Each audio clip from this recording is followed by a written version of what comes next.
All right. Good morning, good afternoon, good evening, wherever you are in the world. Welcome to the Elite community. My name is Ben Sturdivant. I'm the Chief Marketing Officer with Elite CEOs, and I'm so excited that you're here today. Today, we're going to be talking about diagnosing the holes in your marketing. I call this the leaky bucket syndrome. And I'm going to be walking you through essentially what I do when I'm diagnosing either myself or our personal business with Elite CEOs, or perhaps doing an audit or something for the client. So what you're looking at here on the screen is essentially your leaky bucket, okay? And what you've got is three core systems that you're putting in. You've got lead system, you've got an appointment system, and you've got something that works with clients, or at least you should, okay? And as you're building your business, obviously you're putting a lot of time and energy into accumulating a lot of these things, to getting as much money coming out the bottom that you possibly can. But what ends up happening is throughout each stage of your ecosystem, you're losing money, right? You're losing leads, you're losing appointments, you're losing clients. And what I will do is I'll start top to bottom. I'll work at the top of the funnel and then I'll work into the bottom. And that's what I'm going to try to do. I'm not going to have enough time today to get into every little aspect of all the things that you can do, but I'm going to try to give you a general idea of what we do at Elite CEOs to try to, diagnose, and then what we do to fix. Okay. So let's talk about top of funnel. And let's talk about lead generation. And I'll talk about organic first. Okay. So typically what I see with most clients is they're doing a lot of outreach, cold DMs, or even DMing their followers. They're doing things like 2-steps and different things with their social following. They're connecting with people in Facebook groups. Maybe they run a free Facebook group. There's lots of different things that they're doing for organic, and they're reaching out and they're having conversations, typically DM messaging conversation. And, you should be getting probably 10%, 10 to 20% if you're really good at connecting with people to engage with you and have conversations, maybe a little bit more if you have a really warm, solid social following. So if you're not getting that, that's the very first thing that I would look at, right? I would look at, your messaging rate, or your messaging engagement. All right, we'll call it that. Engagement, right? So that's number one. All right. Now, if you're running paid ads, obviously we run most of our paid ads directly into Instagram Messenger. I'd say probably 90% plus of our ad spend runs directly into IG, and we fire a link that generates an opt-in. And I'm looking for at least 30% opt-in on that. Okay. And then of course I'm also looking at message engagement too. But it's usually going to be a little bit higher. I'm looking for at least 20%. All right. So you're looking for at least 10% on organic. This is organic, and this would be paid. Okay. And what's the difference? Well, obviously, typically with organic, people aren't asking you for information. So with paid ads, they are. They want the information. So it's a little bit easier of a lead, unless you're doing things like 2-steps with organic. That can yield a little bit better quality, and you should definitely be having some good engagement there. But here's the mistake that I see a lot of people make. What ends up happening? Let's say I'll take organic. Let's say that only 10% are engaging with you, and the other 20% aren't, right? Or the other 90% aren't. That means that 90% are flowing out here. And then same thing with ads, you're getting, anywhere from 70 to 80%. You're losing those people unless you identify what's causing that, and then also how to fix it. So what we do is we use things like lead magnets. We use a lot of courses. These work really, really well for us to convert people and at least get them on our list. The same 20% is going to engage with us from our paid ads. The same 10% might engage with us, but at least we're able to give people something that they can opt in and register for. And that's really important, because then you get the best of both worlds. I've talked about this before on other trainings, so I'm not going to dive into it too much.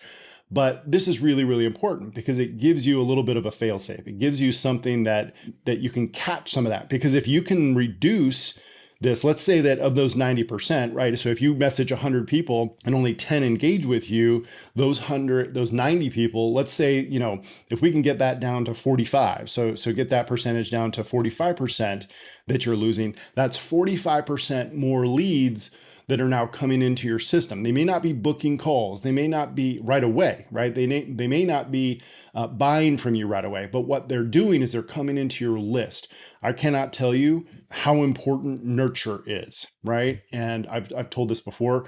The average person comes into our system and is in our system 120 days on average before they make the decision to buy. Okay. Think about that per second. Now, obviously, we have a very expensive program. We're one of the best in the market. We're very proud of that. We don't try to be the cheapest. We don't try to get everyone because we don't want everyone. We want people who are seriously committed to growing their business. They're going to be willing to put in the time, the effort to work with us to get to their goal. So we're expensive for a reason, right? And it's also expensive to do business. And we don't shy away from that. But we understand that not everyone's going to be able to make a decision to buy and work with us from day one. So that means that they have to learn more about who we are. They have to get more comfortable with what we can do for them and be able to see that we're going to be able to help them. That's why nurture is so important. So that's why we do things like our live Facebook group or our free Facebook group where we nurture leads. We provide good content just like this, right? This is a great example. We have our email follow-up, our text follow-up. We do voicemail drops. We do 2-steps. We do re-offers. We do all these things. We provide a lot of daily content and training throughout all of our social platforms. Monday through Friday, we have an expert that's going live on social and streaming and in different areas to provide value and content to one, help people, right? But two, to also to nurture the relationship, right? But see, if you don't get those people in your system, if you don't get those people into your ecosystem, you don't have any way to nurture other than to go back and individually message them one by one. You cannot scale a business that way. Yeah, you can message enough people and book enough calls. And if you've got a good closing percentage, you can make sales. I see a lot of people get into 10 to 20K a month. But then what they start to do is they start to get completely burned out and then their income crashes because they can't possibly keep up with that activity. Now, all of a sudden they've got to, coach clients as well. And it just becomes a nightmare. And so from the very beginning, if you can focus in on, getting those people in your ecosystem, it's really going to help a lot. All right. So that's sort of the first layer. That's, the first step in the process. The other one are appointments, right? Of our paid ads, we should get at least, 5 to 10% should be booking calls. So leads come into our system, 5 to 10% of those people should be booking calls. That's what we're looking for. And organic, I would guess, I would think that number would be a little bit higher. I would say 20% to 30%. And that's usually because they have a warmer connection to you, especially if you have a social following, they've been following you for a while, or they're people that you might even know or have engaged with in the past. So what we do with our, to what I'm looking for, I'm keeping an eye on this. If we're just not getting people to book calls, I'm going back and I'm trying to identify quality. Right? Quality is the biggest thing that I'm looking for. And we have daily feedback from our setters and messengers who are responding to, trying to communicate with people. They're looking at profiles that are people coming in from ads. And if they see that the profiles don't quite look at like our ideal avatar, right? Our avatar obviously are business owners, people trying to build an online business really of any kind. If they don't see that, they report that back to us. And obviously things like cost per messaging conversation or cost per lead can be indicators too. But the biggest thing that I'm looking for is quality, because typically the poorer quality don't lead to book calls. You might have a really low cost per lead. And that really doesn't matter in marketing anymore, right? What you really want are good quality people that you can work with, that can buy. You can have the cheapest leads in the world, but if they're broke as a joke and they can't afford to work with you, you're gonna have a really hard time because they're gonna suck up all your energy. So, I'm looking to identify quality. So things that we do in ads, we use better language. We're more direct. We use higher level language to try to weed the beginner kind of people out that aren't our avatar. And we're constantly trying to diagnose that. Are the offers working? Are they, obviously if the offer isn't strong enough, then it's not working. Other things that I'm looking at, we'll have our team look at our actual messaging conversations. We're constantly auditing. We have managers in place that are looking at the conversations that people are having. And if you are doing it yourself, you should come in to that. That's one of the benefits of working with elite CEOs is we look at that stuff, and you can get on and you can perfect your skills when it comes to messaging and setting your own appointments. So if you're a solopreneur, yes, this all falls on you. No one said it was going to be easy. But those are some of the things that you can do, obviously. And then when it comes to closing, right, you're looking at your closing. This is part of the appointments and sort of the gap between an appointment and a paid client. Obviously we're looking at closing percentage. It's a very easy thing to look at. We're looking at typically, a minimum for paid traffic. Well, I'll do it this way, because paid traffic is going to be a little bit lower quality. I would do, minimum 30% for paid traffic, and I would say greater than 40% for organic. Okay. And I think this is important for you to understand, because your relationship on organic and the conversations that you're having should be a lot warmer. Paid traffic are a lot more skeptical. You're going to get a lot less quality volume, or the quality won't be as good. So obviously, we're looking at 30%, greater than 30%. That's ideal. And it's never going to be perfect, but that's what we're shooting for. Okay. And you as a business owner need to be cognizant of this. And I audit a lot of people and a lot of businesses. And typically what I see is solopreneurs are really, really good in one of these areas. Very rarely are they good at all of them, right? And the first area that usually they're pretty good at is selling, because they really believe in their offer, and they'll have a 50% close rate or higher. And that's great, right? So then you look at, okay, well, if I'm below that, what do I need to do, right? Well, there's some things you can do in your back-end system to help with things like nurture, right? The email, the text, all the stuff that we were talking about, improving your messaging conversations so you can build better rapport. And because all of that nurture, what it's doing, it's pre-framing your sales call. I'm not saying that what our sales team does is easy, but we definitely give them a head start, because our messaging team are a part of that sales process, right? We call them setters for a reason, because they're setting them up for, I call it putting it on the tee. It's not quite as easy as that. I'm not trying to make our sales team seem like they're not significant. They are. They're really good at what they do. I love those guys. They're phenomenal. They make a truckload of money. Both make multiple six figures. So they're super, super proven at what they do. But I will say this, it would be a lot harder if they would have to have a cold conversation with someone that all they did was just opt in on a sales page. And that's why the nurture, that's why the messaging is so important.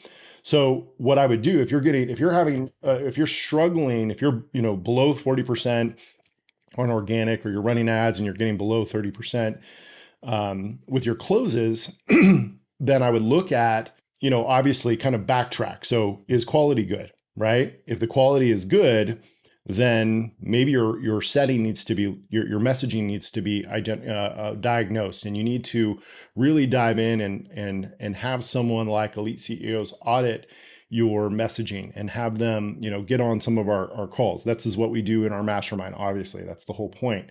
We work with our clients to make sure that they're following our system, number one, but number two, implementing it and getting it to work for them. Okay. So that's sort of, okay, now you got them a client, people think I'm done. No, that's not the case at all. What you want now is you're after something called lifetime value, LTV, and you want your customers to stick and stay. And there are some things that the metrics can be different for everybody. I do recommend having some sort of upgrade or at least a continuation. So for example, let's say that you have a program that's 10K and they come in and they're going to work with you for, 4 months, and they're paying, what is that? $2,500 a month for 4 months or whatever. After that, you can say, okay, I have this next level type program. That's what we have in ours.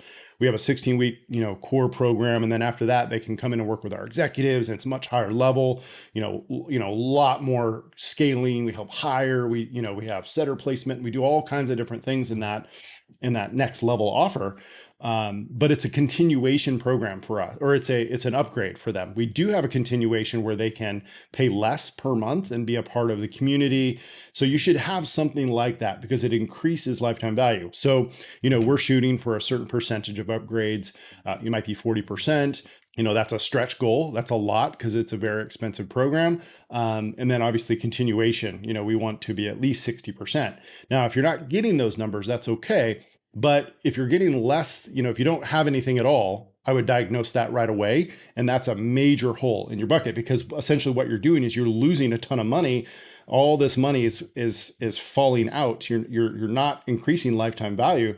You're losing it because there's nothing for them to continue on with. That's the whole point, right? But so that's step one, create a continuation program at least, or some sort of next level, higher level thing that they can pay for to work with you and increase that lifetime value. From there, it's obviously the client journey. We have a lot of automation that does automated check-ins. We do all of this obviously with our Elite 360 system. Automated check-ins, you can do, personal things and personal communication in the system there. You can have events, you could do live webinars, a live content that's specific just for your clients, obviously is really important. The one-to-one interaction, if you have a one-to-one offer, is really important. But making sure that you're taking care of your customers. Customers are the most important part of this whole thing because if you don't have a really good LTV and you're not taking care of your customers, you're basically just on a hamster wheel. You've got to replace all the time. Instead, what you want is you want to compound. You want that money to really start to stack up. Right. And that's how you make your passive income increase. You get to work less and continue to make more money, or work the same amount and your revenue continues to compound on itself. So I know that I threw a lot of information at you. It's a little messy as I look at it, but you know what? That's what we're looking at. I mean, every day I'm in the system and I'm looking at, overall what our numbers are, and then I'm diagnosing individual components of our business, and I'm trying to find the holes. Let me take some pressure off of you. You're never going to be able to plug all of them. That's impossible, right? It doesn't matter how great of a business you are. I mean, I opt into, some really big companies that do, 10 million a month and not necessarily in our space, but lots of different types of businesses, and I can spot holes in their marketing system, whether it's their follow-up process or, their appointment process, or so many different things. Once you've been in the game a little bit, you can start to identify, oh, I know what they're missing. They're missing this, they're missing that. So the sooner you can get good at looking at your own business objectively like that, the faster you're going to be able to implement fixes to those things, right? Again, that leaky bucket, or it could even be a leaky pipe under your home. We had this happen in our home. We have a little bit older house that we bought recently, or a few years ago, and we noticed that there was a leak in one of underneath our kitchen sink, down underneath the house. And, it's a great analogy for our business because obviously we noticed something was wrong, right? We knew something was wrong. We didn't know exactly what it was. So we had to get in there and diagnose it,